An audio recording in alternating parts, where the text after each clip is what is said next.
You're looking at the scene on Spokane's South Hill, where trees laden with heavy ice have fallen over on cars in driveways all over the place.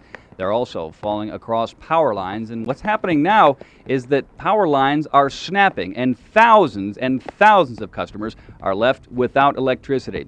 If this happens to you, we've got a couple of tips. Number one, report your outage to Washington Water Power. Keep doors, windows, and drapes shut. That will ensure you keep a lot of warmth inside. Unplug computers and turn off heating units. Keep your freezer doors shut, because if you keep the food in there, it can stay fresh for up to 2 days without power. If you're using kerosene heaters, we recommend you make sure everything is ventilated. This downed tree is what some neighbors jokingly call their new speed bump. But when the tall cedar crashed in the night, no one was laughing. Well, it sounded like, we were being bombed the first day when it happened. We kept hearing, it sounded like explosions on the roof. Luckily, the tree was too short to reach Hipperson's house. This home 2 doors down could have used some of that luck. If we'd had guests, it would have gone within 12 inches of going straight into their head. Marjorie Bledsoe's guest bedroom is now a hazardous area. She fears another night of ice and snow will force other trees to crack under the pressure. When I was over working on the hedge, I would just stand like this and just cringe, waiting for something to come down and hit me. This tree did a field goal between Bob Oval's house and his neighbors. Every time we'd hear a crash, we'd run outside to see what it was, and it was either the neighbors or in our backyard here or our front yard. Living in fear of falling trees can be very nerve-wracking, but they are finding one positive thing about this. The kids say they can sled down the hill without worrying about any traffic going through. In Spokane, I'm Christy Kim for KREM 2 News. Yeah, just got one on the house, and the back looks like another one's going to come down, so I think we're going to take off here and let whatever is going to happen is going to happen. So.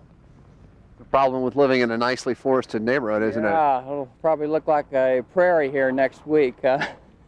It's much worse, I think, than the firestorm that we had. That passed and was gone, but here we are without water, power, that stuff. It's been more difficult, I think, to cope with for us.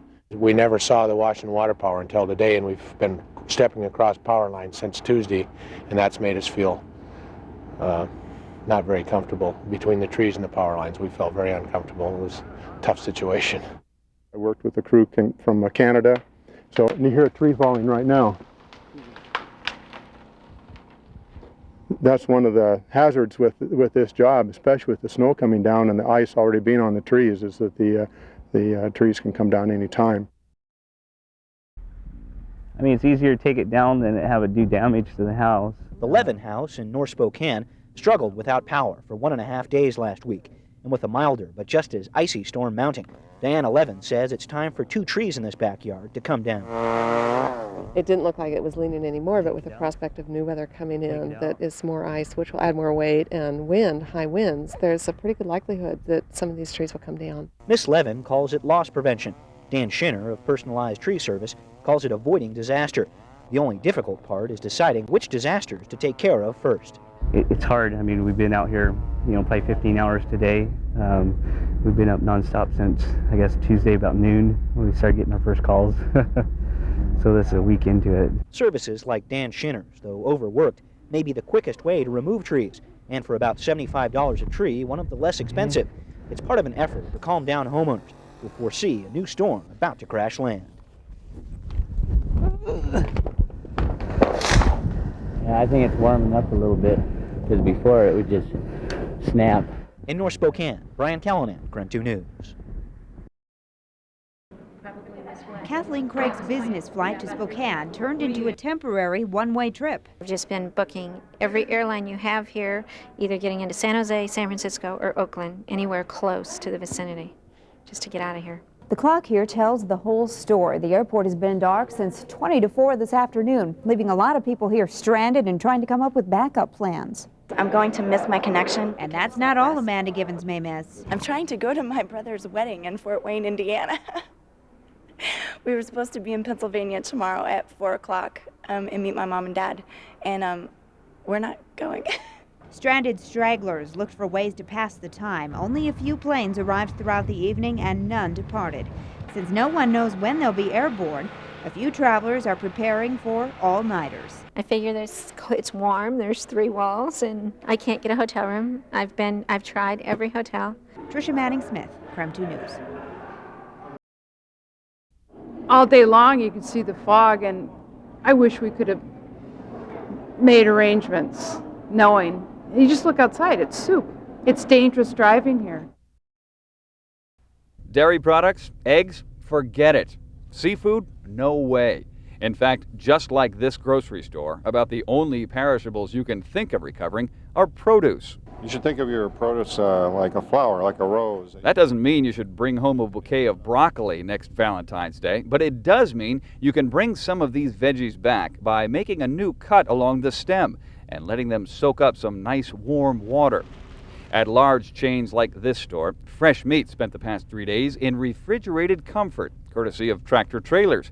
But if you weren't lucky enough to have one of these in your driveway, plan on buying new meat. If food has sat over 40 degrees, has gotten over 40 degrees for more than 4 hours, you throw it out.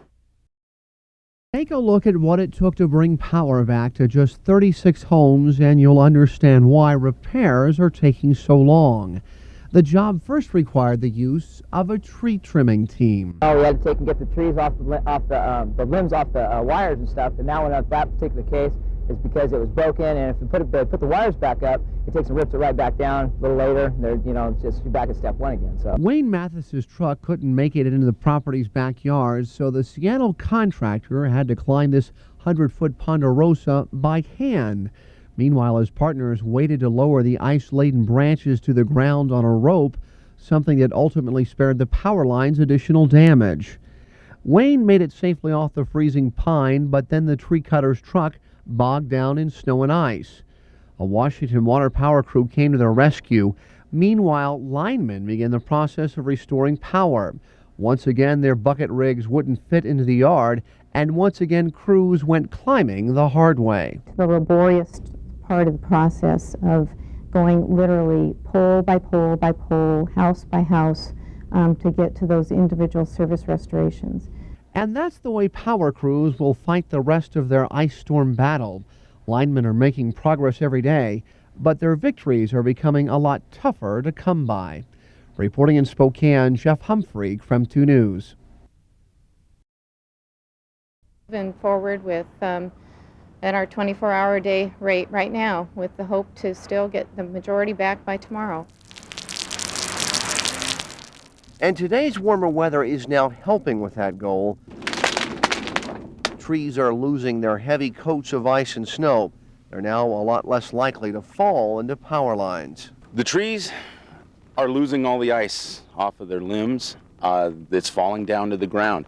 That's helping to straighten up the trees, and that's making sure that fewer trees are going to fall into our primary lines. And when the lights went on last night, people were coming by offering us coffee and cookies, and they were giving us a thumbs up, and it's like being a celebrity or a hero, it's great. November 19th, 1996. It's a date that's likely frozen into the memory of any longtime resident. So Ice Storm 96 was my first real big weather event as the chief meteorologist. More than 1.5 inches of freezing rain fell, coating power lines, trees, and roads.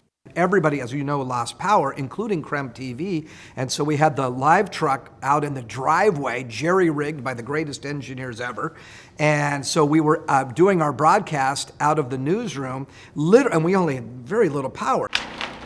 As trees crashed under the weight of the ice, more than half of Spokane's residents, 180,000 people, were left in the dark. It was dangerously, dangerously cold. People were without power for a week to 10 days to 2 weeks. I personally was without power for almost 10 days. An inconvenience for some, deadly for others. 4 people would die during ice storm, and damages would climb to top $22 million, making this ice storm one of the worst on record. We're pretty hardy people here in the inland Northwest. We don't roll over. At the same time, you start getting to a week to 10 days to 2 weeks, everybody just about cracked during that period.